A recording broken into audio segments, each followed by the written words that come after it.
Hello everyone, welcome back to Stock Listing Channel. நம்ம ITC favourite stock திரும்பவும் களத்துக்கு வந்துருச்சு.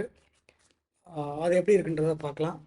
இந்த ஒரு வாரத்தில் ஐடிசியில் என்ன நடந்துச்சு, இனிமேல் என்ன நடக்கும் அப்படிங்கிறத ஃபண்டமெண்டலாக இல்லை டெக்னிக்கலாக நம்ம அனலைசிஸ் பண்ண போகிறோம்.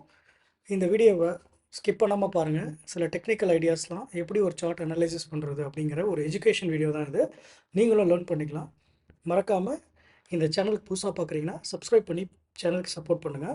சரி, ஐடிசி ஸ்டாக் எப்படி இருக்குன்றத இப்போ டேரெக்டாகவே சார்ட்டுக்குள்ளே போய்ட்டு எப்படி இருக்குன்றத நம்ம பார்க்கலாம். tradingview.comல இருக்கேன். ஐடிசி ஸ்டாக்கோடைய வீக்லி சார்ட் இது. இந்த வாரம் என்ன நடந்துச்சு அப்படின்னு பார்த்துட்டு அப்புறமா டே சார்ட்டில் போயிட்டு நம்ம அனலைசிஸ் பண்ணுவோம். ஸோ இந்த க்ரீன் கேண்டில் தெரியுது பாருங்கள், இதான் இந்த வீக்லி சார்ட். அதுக்கு கீழே நான் ஒரு கோடு வரைஞ்சிருக்கேன். இது வந்து ஒரு சப்போர்ட் லைனை நான் கொஞ்சம் டார்க்கராகவே போடுறேன். இப்போ இந்த லைனை பாருங்கள், எதுக்காக நான் இந்த லைன் போட்டிருக்கேன் அப்படின்னா, எதுக்கு இந்த இடத்துல ஒரு சப்போர்ட் இருக்குது அப்படின்றது பார்த்தீங்கன்னா, இதுக்கு முன்னாடி 4 இயர்ஸ்க்கு முன்னாடி டிசம்பர் 2022 உங்களுக்கு இதே மாதிரி இந்த இடத்துல வந்து உங்களுக்கு இந்த ஸ்டாக் வந்து சப்போர்ட் எடுத்துச்சு பாருங்கள். நவம்பர், அக்டோபர், டிசம்பரில் இங்கே சப்போர்ட் எடுத்து தான் மேலே போச்சு. பட் ஆனால் அது அப் ட்ரெண்டில். இப்போ நாம் இருக்கிறது டவுன் ட்ரெண்டில். இங்கே ஒரு சப்போர்ட் எடுக்குது அப்படிங்கிறதுனால உடனே மேலே போகுமான்னு சொல்ல முடியாது. இந்த இடத்துல லிட்டில் ஸ்ட்ரபிள் ஆகி கூட போகலாம். அதுக்கான காரியக்கூறுகள் என்னென்ன இருக்குது, சாத்தியக்கூறுகள் என்னென்ன இருக்குது, எல்லாத்தையும் நம்ம இப்போ அலசி பார்க்கலாம். இப்போ இந்த வீக்லி சார்ட்லேயே சில இண்டிகேட்டர்ஸ் வச்சு பார்க்கலாம். இல்லை உங்களுக்கு ஒரு வாட்டி டைரெக்டாக டெய்லி சார்ட்டையும் நான் காட்டிடுறேன். டெய்லி சார்ட்டில் எப்படி இருக்குன்றதை பாருங்கள். டெய்லி சார்ட்டில் பார்த்தீங்கன்னா உங்களுக்கு சப்போர்ட் எடுத்து இதுக்கு மேலே தான் போய் ஒரு பெரிய பிக் கேண்டில் வந்து ஃப்ரைடே அன்றைக்கி 5% இன்க்ரீஸ் ஆகி உங்களுக்கு ப்ரைஸு 325ல் க்ளோஸ் ஆகிருக்கு. ஸோ இப்போ இண்டிகேட்டர்ஸ் வச்சு நம்ம சில விஷயங்கள் முடிவு பண்ணலாம் எப்படி இருக்குது அப்படின்னு. சரி, இப்போ வந்து ஒரு நிறைய இண்டிகேட்டர்ஸ் இருக்குங்க. இண்டிகேட்டர் வந்து உங்களுக்கு எந்த கைட்லைனும் கொடுக்காது. அதாவது இந்த ஸ்டாக்கை வாங்கலாம் விற்கலாம் அப்படின்ற இண்டிகேஷன் கொடுக்காது. பட் இண்டிகேட்டர் வந்து உங்களுக்கு ப்ரைஸ் மூவ்மெண்ட்டு எந்த டைரெக்ஷனில் போகுது, என்ன வாய்ப்புகள் இருக்குது அப்படிங்கிறத ஒரு இண்டிகேட் பண்ணுறது தான் இண்டிகேட்டர். ஸோ இதை வந்து ரெக்கமெண்டேஷனாவோ இல்லை ப்ரைஸ் இங்கே தான் போகுன்றத பர்ஃபெக்டாக சொல்ல முடியாது. ஒரு கணிப்புக்கு தான் இது யூஸ் பண்ணிக்கலாம். அந்த வகையில் சில இண்டிகேட்டர்ஸ் நம்ம யூஸ் பண்ணலாம் பாருங்கள். இப்போ நம்ம வந்து பேசிக்காக எல்லாருக்கும் தெரிஞ்சால் ஆர்எஸ்ஐ யூஸ் பண்ணலாம். ரிலேட்டிவ் ஸ்ட்ரென்த் இண்டெக்ஸ் அப்படின்னு சொல்லுவாங்க ஆர்எஸ்ஐ. இப்போ இந்த ஆர்எஸ்ஐ நீங்கள் பாருங்கள், இந்த ஜனவரிலேருந்து பிப்ரவரி ஃபுல்லாகவே பிலோ 30, அதாவது ஆர்எஸ்ஐயில் 30, 50, 70 வச்சுருக்கோம். அந்த 30க்கு கீழே ரொம்ப பாட்டமில் வந்து ட்ரேட் ஆகிட்டு இருந்தது. ஸோ இப்போ பார்த்தீங்கன்னா இந்த லைன் வந்து அபவ் 30க்கு மேலே க்ளோஸ் ஆகிருக்கு. அதாவது இங்கே கொஞ்சம் மூமெண்ட் வந்து சென்டருக்கு வந்திருக்கு. ஸோ இது ஒரு சிக்னல் தான் வந்து சொல்ல முடியாது. இப்போ போய்ட்டு திரும்பவும் இப்படி கீழே வந்து திரும்பவும் பாட்டம்லேயே போகலாம். அதனால் வந்து இந்த இண்டிகேட்டர் வச்சு மட்டும் நம்ம வந்து இது வந்து டவுன் ட்ரெண்டு உடனே மேலே போய்டும் அப்படின்னு நம்ம முடிவெல்லாம் பண்ண முடியாது. பட் ஆனால் நிறைய டைம் வந்து இந்த பாட்டம் 30க்கு கீழே வந்து இந்த இடத்துல நம்ம வாங்கணுன்னா மேலே போகிற வாய்ப்பு இருக்குது. பாருங்கள், பிப்ரவரி 2024 போன வருஷம் இதே டைமில் உங்களுக்கு இதே மாதிரி கீழே விழுந்திருக்கு. இங்கே பாருங்கள், மார்க்கெட் இங்கே இருந்துச்சு, கீழே வந்து மேலே போகும்போது மார்க்கெட் இங்கேருந்து உங்களுக்கு அப் டைரக்ஷனில் இங்கே அப்படி போச்சு. சரிங்களா? ஸோ இதெல்லாம் ஒரு ப்ரீவியஸ் ஹிஸ்ட்ரி ரிப்பீட்ஸ் மாதிரி இது ஒரு இண்டிகேஷன். ஓகே, இப்படி வந்தால் அப்படி போகும் அப்படின்னு நீங்கள் கணிக்கலாம். பட் இதை மட்டுமே நம்ம முடிவு பண்ண முடியுமான்னு தெரியாது. இது ஒரு நிறைய இண்டிகேட்டர்ஸ் இருக்குது. This is one of the indicators. அதில் வந்து நம்ம மற்ற இண்டிகேட்டர்ஸ் நம்ம பார்க்கலாம். செகண்ட் நான் பார்க்க வேண்டியது போலிஞ்சர் பேண்ட்ஸ் பார்ப்போம். இந்த போலிஞ்சர் பேண்ட்ஸ் பார்த்தீங்கன்னா இப்போ பாருங்கள், நடுவில் இருக்கிறது எஸ்எம்ஏ, இப்போ கீழே மேலே. இப்போ பாருங்கள், இந்த கீழே இருந்துட்டு மேலே இந்த நடுவில் இருக்குது பார்த்தீங்களா ஒரு ப்ளூ லைன். இந்த ப்ளூ லைட்டை க்ராஸ் பண்ணி மேலே போயிருக்கு.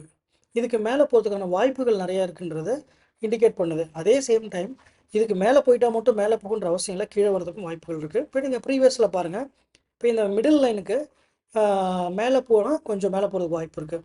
அதேமாதிரி மிடில் லைன் மேலே க்ரீன் க்ளோஸ் ஆச்சுன்னா கொஞ்சம் மேலே போக வாய்ப்பு இருக்குது. இந்த மாதிரி நிறையா நம்ம காட்டலாம். பட் அது எப்பயுமே உண்மையாகுன்னு சொல்லவே முடியாது.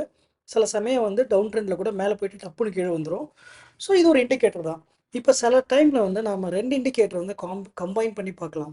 இப்போ போலிஞ்சர் பேண்ட்ஸையும் ஆர்எஸ்ஐயும் சேர்த்து வச்சு பார்க்கலாம் என்ன நமக்கு சொல்லுதுன்னு. இப்போ போலிஞ்சர் பேண்ட்ஸில் உங்களுக்கு நடுவில் இருக்குது, இது வந்து இங்கே கிராஸ் ஆகிடுச்சு. இப்போ இந்த இடத்துக்கு பாருங்கள், ரொம்ப கீழே வந்தபோது இது வந்து இந்த மார்க்கெட் லைன் விட்டு வெளியில் வந்துச்சு. இந்த லைன் இருக்குங்களா, க்ரீன் லைன் விட்டு வெளியில் வந்துச்சு. அப்போ இங்கேயும் வெளியில் வந்துச்சு. ஸோ இது வந்து பக்காவான டவுன் ட்ரெண்டு. இந்த இடத்துல ஒரு பாட்டம் ஃபிஷிங் பண்ணலாம் அப்படிங்கிறதுக்கான ஒரு அடையாளம் தான். அதுக்காக நம்ம இங்கே வாங்கியிருந்தோம்னு வச்சுக்கோங்களேன். இப்போ லெட் சப்போஸ் இந்த இண்டிகேட்டர் வந்து இது வெளியில் வந்துருச்சு, இங்கேயும் கீழே வந்துருச்சு. ஸோ இதை யூஸ் பண்ணி நம்ம வாங்கியிருந்தோம்னு வச்சுக்கோங்க. So if person enters year, okay, ஒரு 374ல் என்ட்ரு ஆகுறாங்கன்னு வச்சுக்கோங்க. என்ன ஆகும்? உடனே வந்து மேலே போயிடும், இதுக்கப்புறம் இங்கே மேலே போகும்னு சொல்ல முடியாது. இப்போ பாருங்கள், இங்கேருந்து உங்களுக்கு ஆல்மோஸ்ட் ப்ரைஸ் வந்து இட் கேம் அப் டு -17%. சரியா? ஸோ இது மட்டுமே வச்சு நம்ம முடிவு பண்ண முடியாது, ரைட்டுங்களா? இதெல்லாமே வச்சு நம்ம முடிவு பண்ணலாம், பட் ஆனால் முடிவு பண்ண முடியாது கன்ஃபார்மாக. ஸோ நிறைய பேராமீட்டர் வச்சிங்கன்னா எக்ஸ்பீரியன்ஸில் உங்களுக்கு நிறையா பண்ண வரலாம். இன்னும் நிறைய டெக்னிக்ஸ்லாம் இருக்குது. நீங்கள் டெக்னிக்கில் ஃபுல்லாக லேர்ன் பண்ணிங்கன்னா உங்களுக்கு ஒரு ஐடியா கிடைக்கும். ஸோ இப்போ நீங்கள் ரொம்ப டீப்பராக போகாமல் இந்த ஐடிஎஸ்சிக்குள்ளே ஸ்டிக் பண்ணலாம். இப்போ என்னோடய கணிப்படி இது மேலே போயிருக்கு, இங்கேயும் மேலே போயிருக்கு. ஸோ இது ஒரு பாசிட்டிவ் சைன் எனக்கு தெரியுது. இப்போ நான் எல்லா இண்டிகேட்டரும் ரிமூவ் பண்ணுறேன். இது வீக்லி கேலண்டர், சாரி டே கேண்டல்ஸ். இப்போ அடுத்தது வேறு என்ன பார்க்கலாம்? சரி, MACD moving average, convergence and divergence என்ன சொல்லுதுன்னு பாருங்கள். அதே மாதிரி இது பாருங்கள், இந்த இடத்துக்கு வரும்போது இங்கே கிராஸ் ஓவர் நடந்துச்சு, அதே மாதிரி க்ரீன் ட்ரெண்ட் ஆரம்பிச்சது. இங்கேருந்தே பாருங்கள் கொஞ்சம் அப்படியே மார்க்கெட் வந்து ஒரு சைட் வேஸில் போயிட்டுருக்கு. பட் இங்கே வந்து ஜாஸ்தியாகவே வந்து உங்களுக்கு பெரிய கேண்டில் ஃபார்ம் ஆயிருக்கு. இதுவும் கொஞ்சம் அப் டுவர்ட்ஸாக போயிட்டுருக்கு. பட் ஆனால் இங்கே பார்த்தீங்கன்னா ரொம்ப வீக்கராக தான் இருக்குது. ரொம்ப பெரிய பெரிய கேண்டில்லாம் ஃபார்ம் ஆன மாதிரி ரொம்ப தெரியல. But at the same time கொஞ்சம் இன்னும் இவ்வளோ தூரம் போகலாம். இந்த ஈக்குவல், அதாவது 2.27லேருந்து 3.92 இந்த இண்டிகேட்டரில் போகிறதுக்கு வாய்ப்பு இருக்குது. அப்போ உங்களுக்கு இது வரைக்கும் ஒரு 358 வரைக்கும் ஈஸியாக போகிறதுக்கான வாய்ப்புகள் இருக்குது அப்படிங்கிறது என்னோடய ஜட்ஜ்மெண்ட். சரி, இப்போ வேறு இண்டிகேட்டர்ஸ்லாம் இருக்குதுன்னு பார்க்கலாம். நான் ஒரு ப்ரைஸிங்க்கு ஒரு ஸ்டாக் அனாலிசிஸ் பண்ணும்போது என்னென்ன இண்டிகேட்டர்ஸ் நான் யூஸ் பண்ணுவேன் அப்படிங்கிறத பற்றி நான் உங்களுக்கு சில விஷயங்கள் சொல்கிறேன். ஸ்குவீஸ் மொமெண்டம் பண்ணி, இந்த ஸ்குவீஸ் மொமெண்டம் பார்த்தீங்கன்னாலும் இந்த லோ ட்ரெண்ட் வந்து ஆல்மோஸ்ட் முடிகிற ஸ்டேஜுக்கு வந்துருச்சு. இன்னும் முடியல, இன்னும் 2-3 நாள் கூட ஆகலாம். இந்த மாதிரி ரொம்ப ஸ்லோவாக வந்து போகிறதுக்கு 2-3 நாள் கூட இங்கே தடுமாறலாம். அதான் நான் சொன்னேன், ஐடிசி உடனே மேலே போகும்னு சொல்ல முடியாது. It may form a sideways at this level between 304 and 325. இந்த 25 ருபீஸ், இந்த 5 to 10%ல் வந்து நீங்கள் பாருங்களேன், கிட்டத்தட்ட வந்து 7%, ஆவரேஜாக 7%க்குள்ளே இது ஃப்ளோட் ஆகிறதுக்கு வாய்ப்பு இருக்குது. இந்த 321 பிரேக் ஆகும் பட்சத்தில் தான் உங்களுக்கு வந்து ஒரு 357க்கு நம்ம டார்கெட் பண்ணலாம். இது வந்து ரெக்கமெண்டேஷன் இல்லை, அனாலிசிஸ் படி இப்படி இருக்குது. இந்த இண்டிகேட்டர் யூஸ் பண்ணும்போது நமக்கு இந்த ஒரு 2-3 டேஸ் தடுமாறதுக்கு வாய்ப்பு இருக்குன்னு எனக்கு ஒரு ஜட்ஜ்மெண்ட் தோணுது. சரிங்களா? இது மாதிரி ஏகப்பட்ட இண்டிகேட்டருங்க, எல்லாமே கிட்டத்தட்ட சிமிலராக தான் வரும். உங்களுக்கு ரொம்ப பெரிய ரிசல்ட்லாம் வந்து உங்களுக்கு சொல்லாது. இங்கே நிறையா இண்டிகேட்டர்ஸ் இருக்குது. இப்போ பேசிக்காக எடுத்துக்கோங்களேன். எஸ்எம்ஏ, சிம்பிள் மூவிங் ஆவரேஜ் தான். போலிஞ்சர் பேண்டில் நீங்கள் பார்த்துருப்பீங்க. எஸ்எம்ஏக்கு கீழே இருந்துச்சு இவ்வளோ நாள் மார்க்கெட்டு. ஸோ வந்து இது ஃபுல்லாகவே உங்களுக்கு வந்து டவுன் ட்ரெண்டு, ரைட்டா? இப்போ வந்து பார்த்தீங்கன்னா எஸ்எம்ஏக்கு மேலே போய் க்ளோஸ் ஆகுது. இப்போ இதுக்கு மேலே போச்சுன்னா மேலே போகுமா அப்படின்றது இங்கே பாருங்கள். Whenever it is crossing this SMA line உங்களுக்கு கொஞ்சம் மேலே அப் ட்ரெண்ட் கொடுக்கும். அதுவும் சொல்ல முடியாது. எப்படின்னா இங்கே பாருங்கள், இப்போ இங்கே பச்சையிலேருந்து மேலே போய் ரெட்டில் விழுந்ததுன்னா கொஞ்சம் தடுமாறுன்னு வாய்ப்பு இருக்குது. பட் க்ரீனில் விழுந்தாலும், இங்கே பாருங்கள் க்ரீனில் விழுந்திருக்கு, கொஞ்சம் தடுமாறினாலும் ஒரு லாங்கர் டேர்முக்கு மேலே போகுது. ஸோ அந்த ஜட்ஜ்மெண்ட்டில் இன்னும் கொஞ்சம் மண்டே டியூஸ்டே இந்த கோட்டுக்கு மேலே போச்சுன்னா ஐடிசி கொஞ்சம் டெக்னிக்கலாக ஸ்ட்ராங்காக ஆகிறதுக்கு வாய்ப்புகள் இருக்குது. அட் திஸ் மொமெண்ட் நம்ம வந்து seems to be bullish, may not be bullish அப்படிங்கிற கன்க்ளூஷனுக்கு தான் என்னால் வர முடியும். இது என்னுடைய கணிப்பு. உங்களுடைய ஜட்ஜ்மெண்ட்டில் என்ன, ஐடிசியை பற்றின உங்கள் கருத்து என்னன்றதை நீங்கள் கமெண்ட் பாக்ஸில் மறக்காமல் போடுங்க. மேலும் இந்த மாதிரி டெக்னிக்கல் சம்மந்தப்பட்ட வீடியோஸ் நீங்கள் பார்க்கணும், இந்த சார்ட்லாம் என்ன சொல்லுது, இதை வச்சு என்ன முடிவு பண்ணுறாங்க ட்ரேட் பண்ணுறவங்களோ இன்வெஸ்ட் பண்ணுறவங்களோன்றது நீங்கள் கற்றுக்கணும். கண்டிப்பாக ஸ்டாக் மார்க்கெட்டில் இருக்கீங்கன்னா இந்த மாதிரி விஷயங்கள் நீங்கள் மேலும் மேலும் கற்றுக்கணும்னு ஆசைப்பட்டீங்கன்னா நம்ம சேனலை வந்து சப்ஸ்கிரைப் பண்ணிவிட்டு தொடர்ந்து வீடியோஸ் பாருங்கள். நாட் ஓன்லி ஃபியூச்சர் வீடியோஸ், பாஸ்ட்டில் வந்து நிறைய learning videos related to technical analysis நான் போட்டிருக்கேன். அதெல்லாம் நீங்கள் கண்டிப்பாக பாருங்கள். உங்களுக்கு ஒரு நல்ல இன்சைட் கிடைக்கும். நீங்களும் லேர்ன் பண்ணிக்கிட்டு நீங்கள் சொந்தமாகவே ட்ரேட் பண்ணுற லெவலுக்கு நீங்கள் வந்துடுவீங்க. அதே மாதிரி அந்த டெக்னிக்கல் சம்மந்தப்பட்ட கிளாஸஸ் நான் எடுக்கிறேன். உங்களுக்கு இந்த மாதிரி கிளாஸ் தேவைப்படுது அப்படின்னா, இட்ஸ் a பெய்ட் கிளாஸ் சொல்லி, அந்த மாதிரி ஏதாவது கிளாஸ் தேவைன்னா என்னை வந்து கமெண்ட் பண்ணி எனக்கு கனெக்ட் பண்ணுங்கள். உங்கள் இமெயில் ஐடி போடுங்க, நான் உங்களை கனெக்ட் பண்ணுறேன். அவ்வளோதான் ஃப்ரெண்ட்ஸ். ஐடிசி வந்து இப்போ கன்க்ளூஷன் நான் சொல்லிடுறேன்.